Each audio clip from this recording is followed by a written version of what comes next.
எங்கள் அண்ணன் விஜயகாந்த் தெரியுதானே, நான் என்ன கேட்குறேன், அவர் கட்சி ஆரம்பித்தாப்புல அவர் போட்டிட்டார். நான் கூட அவர் போட்டிட்ட அவர் கட்சி வேட்பாளர்கள்லாம் போய் ஆதரவாக வேலை செஞ்சேன். ஏன் அவருக்கே போய் ரிஷிவந்தியத்தில் சேகரித்தேன் 2011 உங்களுக்கு தெரியும், அம்மையார் ஜெயலலிதாவோட அவர் கூட்டணி வச்சுருக்கும்போது.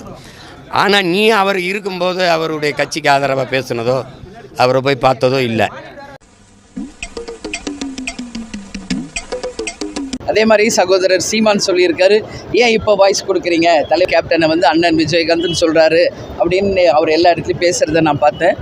உலகம் அறிந்த உண்மையை சீமான் அவர்கள் உறக்க சொல்லியிருக்கார். அதான் உண்மை. ஓ அப்படியா விஷயம்? ஒரு நிமிஷம். கிளாஸ் ஆடியன்ஸ், மாஸ் ஆடியன்ஸ்னு 2 பேர் இருக்கிறாங்க.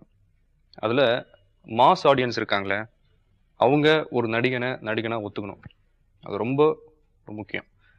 ஸோ அன்னைக்கும் சரி இன்னைக்கும் சரி ஒரு பெரிய ஹீரோ விஜயகாந்த் அவர்கள். தமிழ் சினிமா நமக்கு கொடுத்திருக்கிற நட்சத்திர நாயகர்களில் புரட்சி தலைவர்னா அது ஒருத்தர் தான். புரட்சி கலைஞர் கேப்டன் அப்படின்னா அது ஒருத்தர் தான்.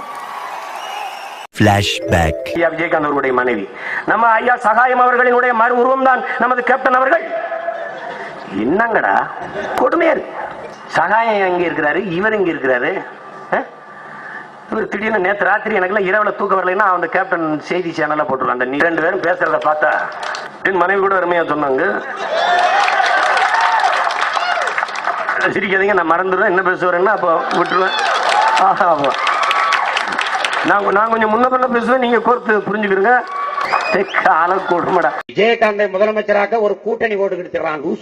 லூசு பயலு. அந்த கூட்டணிக்குள்ள இருக்கிற நல்லகனுக்கு கால் கட்ட வருவானடா விஜயகாந்த். காலு கட்ட திருமாவளவனுடைய போராட்டத்திற்கும் ஈகத்திற்கும் ஒரு துளியளவு வருவானா விஜயகாந்த் முதலமைச்சருக்கு எத்தனை எழுத்துன்னு சொல்ல சொல்லு, பதவியே கொடுத்துருவோம்.